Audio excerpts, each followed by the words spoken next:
Berjumpa kembali dan kita kembali bertemu untuk perkuliahan manajemen perkantoran. Pada hari ini kita sudah memasuki pertemuan ke-12. Kita akan mempelajari tentang manajemen arsip. Seperti kita sudah pelajari bersama-sama sebelumnya di pertemuan sebelumnya bahwa kegiatan perkantoran atau tata usaha yang dilakukan di perkantoran atau di organisasi atau di perusahaan meliputi salah satunya adalah melakukan pencatatan, pengelolaan, pendistribusian, dan diakhiri dengan penyimpanan. Penyimpanan adalah merupakan bagian dari manajemen arsip. Apa yang disimpan adalah seluruh rangkaian kegiatan-kegiatan yang memiliki dokumen dan akhirnya harus disimpan untuk sebagai arsip sehingga kalau misalnya suatu saat diperlukan kembali sudah bisa ditemukan dan ada sebagai bukti. Baik, pada pertemuan ini kita akan membahas tentang beberapa topik dan pertama adalah tentang pendahuluan. Kita akan membahas tentang pengertian tentang warkat dan juga pemahaman tentang arsip dan tata kelola arsip. Yang berikutnya kita akan mempelajari tentang kegiatan kearsipan itu sendiri dan selanjutnya tentang prosedur pengarsipan. Kita akan mempelajari beberapa tahapan tentang prosedur pengarsipan dan dilanjutkan oleh nilai guna arsip dan diakhiri oleh sistem penyimpanan arsip. Tetapi untuk nilai guna arsip dan sistem penyimpanan arsip akan disampaikan, akan kita lanjutkan di pertemuan berikutnya karena mengingat pertemuan materi ini adalah materi yang cukup panjang sehingga harus kita bagi dua batch atau dua bagian. Baik, kita masuk kepada pengertian dan bentuk warkat. Apa itu warkat? Warkat atau sering dikenal dengan report itu merupakan setiap informasi yang tertulis, tercatat, bergambar, atau terekam yang memuat tentang keterangan mengenai suatu hal atau peristiwa dibuat oleh orang untuk membantu ingatan. Jadi, setiap kegiatan yang ada di kantor biasanya kan tertulis, karena juga ada gambar atau terekam. Terekam dalam ini bisa video, bisa direkam dalam hal notulen dan sebagainya, sehingga suatu saat hal ini akan membantu ingatan. Maka membantu ingatan dalam arti bahwa kejadian atau kegiatan tersebut pernah dilakukan sebelumnya. Nah, itu adalah yang disebut dengan warkat atau record. Atau dengan kata lain, warkat itu bisa disebut setiap benda yang bernilai informasi. Jadi warkat itu intinya sebuah dokumen yang bisa memberikan informasi kepada orang lain. Nah, kita akan lihat bentuk warkat. Warkat atau yang sering disebut dengan record atau kalau sekarang disebut dengan berkas-berkas ya, itu biasanya berbentuk tulisan. Kalau tulisan berarti berbentuk kertas. Apa saja yang di sana yang ada dalam bentuk kertas bermacam-macam. Ada surat, leaflet, brosur, barang cetak, kartu, formulir, buku, kwitansi-kwitansi, atau surat-surat lainnya. Itu adalah bentuk warkat atau record atau informasi yang berupa tulisan. Nah, ada juga bentuk warkat yang bukan kertas. Biasanya dalam bentuk CD, disket, mikrofilm, pita suara, pita gambar, kaset, dan lain-lain. Kalau sekarang ada rekaman, ada YouTube, itu adalah warkat. Bentuknya bukan kertas, tapi sebuah file, sebuah dokumen yang tidak bisa dilihat tetapi tidak dalam bentuk kertas. Jadi biasanya berbentuk barang ya, mikrofilm, pita suara, gambar, kaset, bahkan YouTube atau konten-konten itu merupakan warkat tetapi bukan dalam bentuk kertas. Nah, kalau yang tertulis atau dalam kertas itu adalah sering kita temui dalam aktivitas kita di pekerjaan sehari-hari. Nah, kalau kita tadi sudah membahas tentang warkat, sekarang kita akan membahas tentang dokumen. Apa itu dokumen? Dokumen adalah setiap naskah sumbernya resmi dari suatu warkat yang dapat digunakan untuk mendukung suatu informasi tertentu. Artinya dokumen itu adalah pelengkap dari warkat, pelengkap dari dokumen atau informasi, itu namanya dokumen. Jadi warkat dan dokumen itu sedikit berbeda. tapi fungsinya sama, adalah untuk memberikan sebuah informasi atau mendukung informasi tertentu. Nah, selanjutnya, kita akan memahami dulu apa bedanya arsip dan administrasi arsip, kearsipan. Nah, arsip itu adalah kumpulan warkat. Kalau tadi kan kita bahas warkat itu berupa kertas dan non kertas. Nah, jadi kalau arsip itu apa? Sekumpulan warkat di mana disimpan secara teratur, terencana, sistematis, dan memiliki nilai guna sehingga suatu saat dapat ditemukan kembali dengan cepat. Itu adalah arsip. Nah, sementara administrasi kearsipan itu adalah merupakan kegiatan menyimpan atau penataan dari warkat atau dokumen tersebut dari mulai menghimpun sampai menyimpan, bahkan merawat atau memelihara sehingga terolah atau terkelola dengan baik. Karena arsip itu ada batasannya, tidak kapan harus dibuang, kapan harus disimpan, kapan harus masuk gudang dan sebagainya, itu adalah masuk ke dalam perawatan. Jadi kalau kita punya dokumen tidak langsung dibuang, tetapi kita ada proses pemeliharaan atau proses perawatan, karena suatu saat arsip itu pasti akan digunakan kembali, arsip itu akan dipakai kembali. Makanya ada yang namanya nanti ada pemusnahan arsip. Nah, itu setelah sekian tahun baru bisa dimusnahkan. Nah, itu adalah standarnya. Tapi nanti kita akan belajar lebih dalam di semester berikutnya tentang fokus tentang pengelolaan atau manajemen kearsipan itu sendiri. Baik, selanjutnya. Seringkali kita menemui dokumen ya. Kita memiliki dokumen, setiap orang pasti memiliki dokumen. Alasannya mengapa sih kok mereka merekam informasi? Kenapa banyak orang banyak dari kita selalu merekam informasi. Kenapa? Nah, karena ternyata ada beberapa alasan kenapa orang atau banyak manusia menyimpan dokumen dengan berbagai alasan. Yang pertama alasan pribadi. Contohnya, setiap kita punya dokumen. Contohnya punya ijazah, punya KTP, punya SIM, punya kartu kelahiran. Nah, itu adalah alasan pribadi. Yang berikutnya alasan sosial, karena kita tergabung sama kelompok-kelompok sosial. Biasanya setiap ada kegiatan, ada momen, biasanya kita memiliki dokumen-dokumen yang memang perlu disimpan sebagai bukti. Alasan ekonomi, biasanya ini berhubungan dengan keuangan, berhubungan dengan tata kelola manajemen keuangan. Nah, alasan hukum, hukum ini berarti legal ya. Legal itu resmi yang dikeluarkan oleh negara.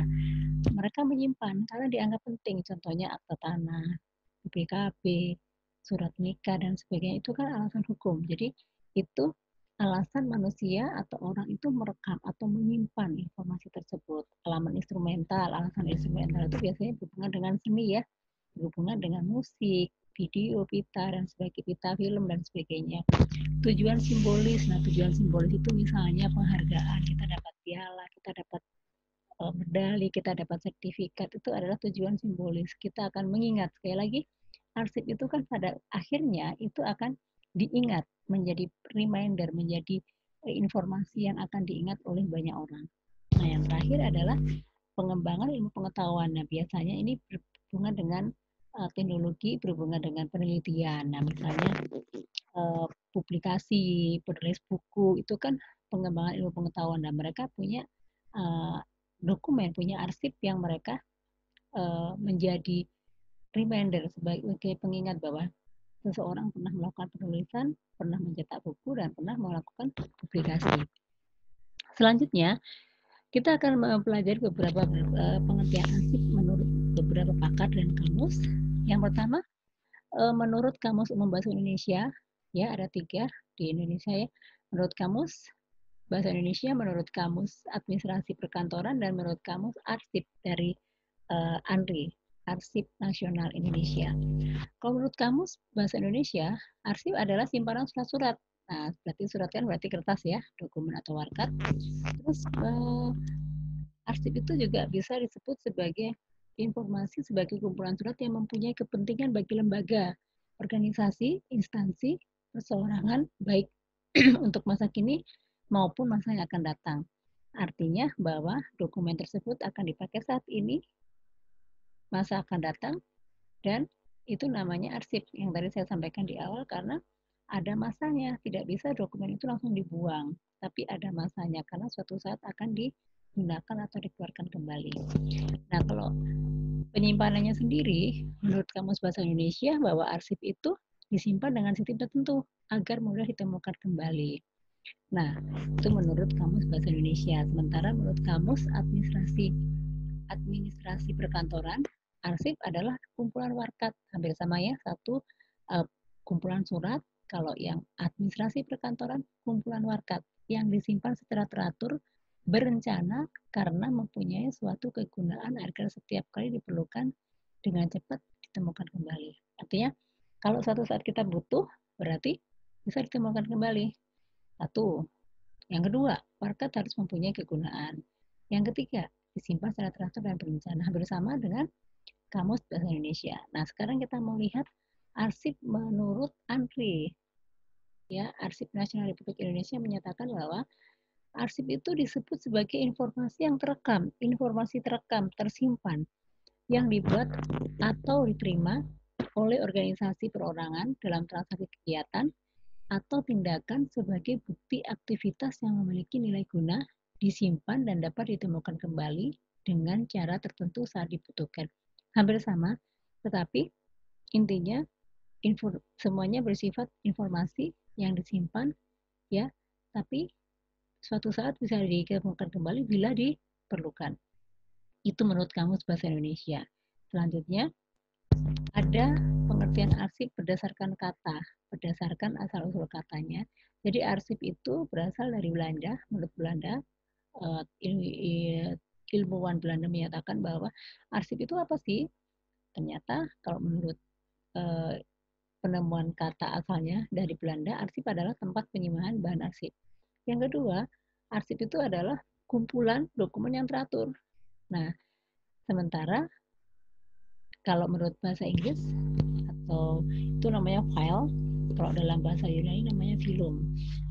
Intinya dari kata yang ditemukan file atau filum itu menyatakan bahwa arsip itu memang memiliki lemari berlaci untuk menyimpan berkas atau bisa dibilang arsip itu ya sekelompok warkat dalam yang sama jenisnya disimpan dalam lemari arsip. Jadi dikelompok-kelompokkan dalam lemari-lemari tertentu. Nah, atau dengan bahasa lain, file atau film itu disebut arsip yang mana merupakan kumpulan warkat yang disimpan. Nah, coba kita lihat ya teman-teman. Di sini coba pasti banyak kantor yang memiliki dokumen seperti ini ya. Ya, banyak sekali kita temui kantor-kantor itu dokumen yang menumpuk di kanan kiri sebelahnya. Itu contoh yang tidak menerapkan, yang tidak memiliki sistem pengarsipan yang baik. Nah, coba dibayangkan. Kalau kita melihat gambar seperti ini, tentunya secara perorangan kita nggak nyaman bekerja. Nah, kalau kita mencari dokumen pasti tidak bisa ditemukan dengan cepat. Kenapa? Karena tidak tertata, tidak tersimpan, tidak tersistem. Semuanya berantakan. Nah, itu yang menyusahkan, yang membuat kerjaan kita tidak bagus. Nah, di bawah ini kita juga lihat ya, ini kadang banyak dokumen dimasukkan di box atau di dus-dus itu ya, katanya biar rapi. Iya, oke rapi. Tetapi karena tidak tersistem, maka susah juga ditemukannya. Nah, kalau misalnya suatu kantor atau organisasi atau perusahaan memiliki sistem arsip yang benar, pasti mereka memiliki contohnya di sebelah ini, lemari arsip. Kita lihat ya, rapi, dibedakan warnanya, dibedakan kodenya, dibedakan tempatnya. Nah, ini semuanya ada maknanya, ada maksudnya. Kenapa warna biru, kenapa warna oranye, kenapa warna merah, kenapa warna abu, ini ada tujuannya. Jadi, untuk membedakan masing-masing dokumen. Seperti tadi yang disampaikan, istilah atau dalam kamus tadi kan arsip itu adalah sejenis ya, kelompok warkat yang sejenis, sehingga makanya dibuat warna berbeda atau kode yang berbeda. Itu contohnya ya.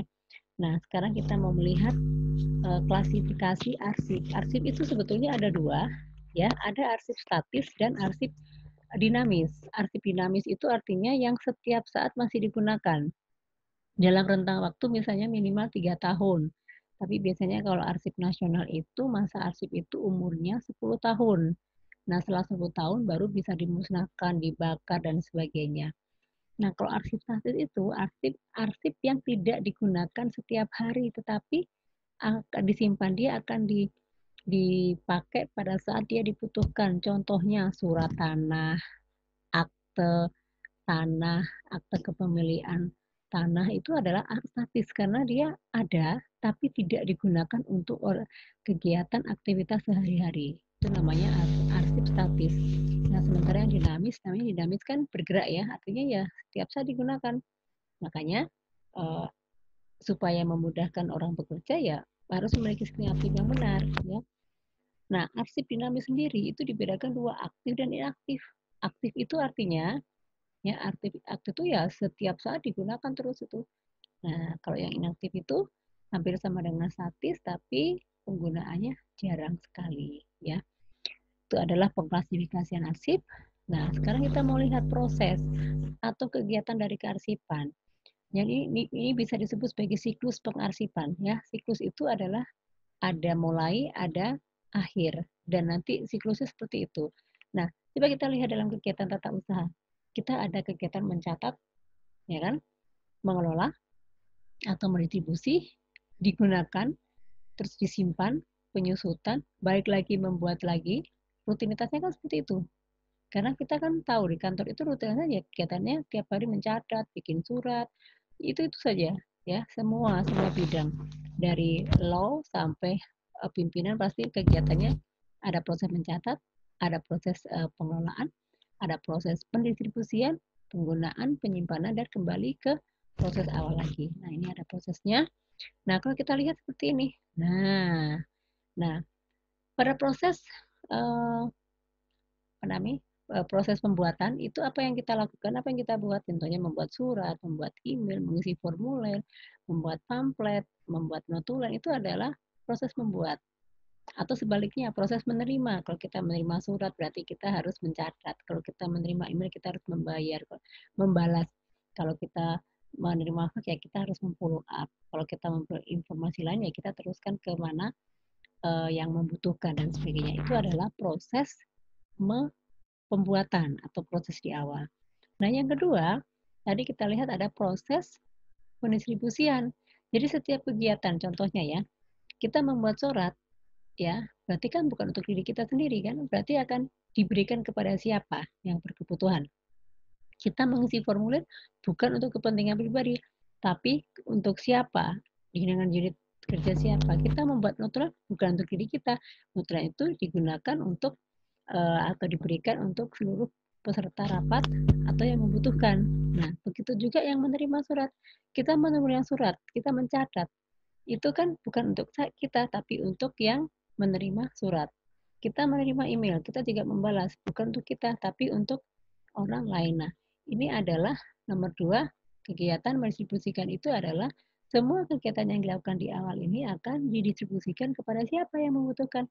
Bisa kepada karyawan, bisa kepada perusahaan, bisa kepada pimpinan. Kalau yang keluar berarti kepada pihak eksternal. Yang ketiga, adalah pengelolaan ya. Pengelolaan ini adalah penggunaan bahwa yang sudah didistribusikan kepada orang atau karyawan itu akan digunakan kepada masing-masing yang membutuhkan ya. Dan yang keempat adalah proses penyimpanan. Proses penyimpanan itu adalah yaitu mengarsip. Biasanya dokumen kalau sudah digunakan, contohnya notulen, contohnya surat, contohnya email, semuanya kan tidak langsung dibuang, tapi semuanya disimpan. Bila 1 bulan kemudian ditanyakan, coba surat yang bulan lalu dari Pemkot Bekasi, mana buktinya? Nah, itu dicari ada. Atau coba saya mau lihat hasil notulen rapat 1 bulan yang lalu. Nah, begitu dicari ada. Itu adalah fungsinya arsip itu di situ. Jadi semua yang sudah digunakan ya harus disimpan ya. Bila satu saat dibutuhkan ya, atau diminta untuk menjadi referensi atau direkomendasikan, dia harus bisa temukan kembali. Nah, dan yang terakhir itu adalah proses penyusutan. Nah, kalau yang ini itu biasanya kembali ke kebijakan dari setiap perusahaan berbeda-beda ya. Misalnya, ada kalau menurut standar nasional arsip itu masa umurnya adalah 10 tahun. Setelah 10 tahun bisa dimusnahkan, bisa dibubur atau jadikan bubur atau dibakar. Bubur dalam arti ini dalam kutip ya, pembuburan itu artinya bahwa dokumen itu harus dimusnahkan, dihancurkan seperti itu atau dicacah dan sebagainya. Ini adalah proses apa namanya dari siklus kegiatan pengarsipan. Selanjutnya, pemberkasan arsip. Nah, pemberkasan arsip itu adalah menata agar arsip itu tetap aman dan mudah ditemukan kembali bila dibutuhkan. Ini adalah pemeriksaan arsip. Nah, sementara dalam pemberkasan arsip itu ada beberapa prosedur. Ada 6 prosedur. Dari mulai pemeriksaan, pengindeksan, pengkodean, pembuatan tunjuk silang, pengurutan, penyortiran, dan penyimpanan. Jadi teman-teman, dalam menyimpan arsip itu atau pemberkasan itu harus melalui beberapa tahap. Dokumen tidak langsung disimpan, tapi diperiksa dulu. Habis diperiksa, baru diberikan indeks. Habis diindeks, baru diberikan kode. Nah, untuk bisa masuk arsip yang bagus atau yang aman harus dibuat tunjuk silang sebagai kode, sebagai petunjuk supaya kita mudah mencarinya. Baru dilakukan pengurutan dan terakhir adalah penyimpanan. Apa saja yang dilakukan? Tahap pertama adalah pemeriksaan. Jadi pemeriksaan itu harus ada paraf ya. Paraf ini surat ini sudah oke, dibuang, ini masuk arsip, ini masuk agenda apa dan sebagainya. Pertama ada pemeriksaan, yang kedua pengindekan. Pengindeksan ini adalah mengindeks ya, itu penentuan sistem pengindeksan dengan kita mau pakai apa. Mengindeks itu dengan alfabet atau numerik, dikasih kode huruf atau nomor. Nah, itu tergantung dari kebijakan setiap perusahaan berbeda-beda. Baru dikelompok-kelompokkan arsipnya apa. Arsip keuangan, data diri, arsip penting, dan sebagainya. Terus yang ketiga adalah pembuatan kode. Sekali lagi kode itu bisa berupa huruf, berupa angka, atau gabungan huruf dan angka. Nah, sebelum disimpan kita harus membuat kartu tunjuk silang. Tujuannya apa? Tunjuk silang ini ya dibuat dengan tujuan supaya ketika suatu berkas dikenali apa bila ada berkas yang memang susah dikenali maka perlu dibuat kartu tunjuk silang. Kadang kan ada dokumen-dokumen yang aneh asing ya, itu harus dibuatkan tunjuk silangnya. Kenapa? Supaya mudah ditemukan nantinya. Nah, setelah itu yang sebelum kita masuk arsip yaitu ada penyortiran. Penyortiran itu adalah mengklasifikasi surat-surat itu memang layak untuk disimpan atau tidak perlu disimpan. Itu disortir ya. Kadang ada surat yang dibuang saja boleh, tapi ada surat yang penting yang memang harus disortir dan sebagainya. Dan langkah terakhir adalah penyimpanan atau yang lebih dikenal dengan pengarsipan. Nah, itu adalah prosedur pengarsipan. Nah, sekarang selanjutnya kita masuk kepada latihan. Silahkan membuka buku latihan di halaman 178, buku manajemen perkantoran karya Priyansa. Jadi silahkan mengerjakan. Nah, kita akan kembali ke e-kampus, nanti bisa dikumpulkan sesuai dengan due date yang sudah ditetapkan. Baik, untuk pertemuan ke-12 ini dengan materi manajemen arsip, saya akhiri. Untuk materi selanjutnya, kita bisa bertemu kembali, kita akan bahas tuntas sampai habis di pertemuan selanjutnya. Ya, baik, terima kasih atas perhatian dan kerja selamanya. Selamat mengerjakan. Semoga apa yang saya sampaikan ini bermanfaat buat teman-teman semua.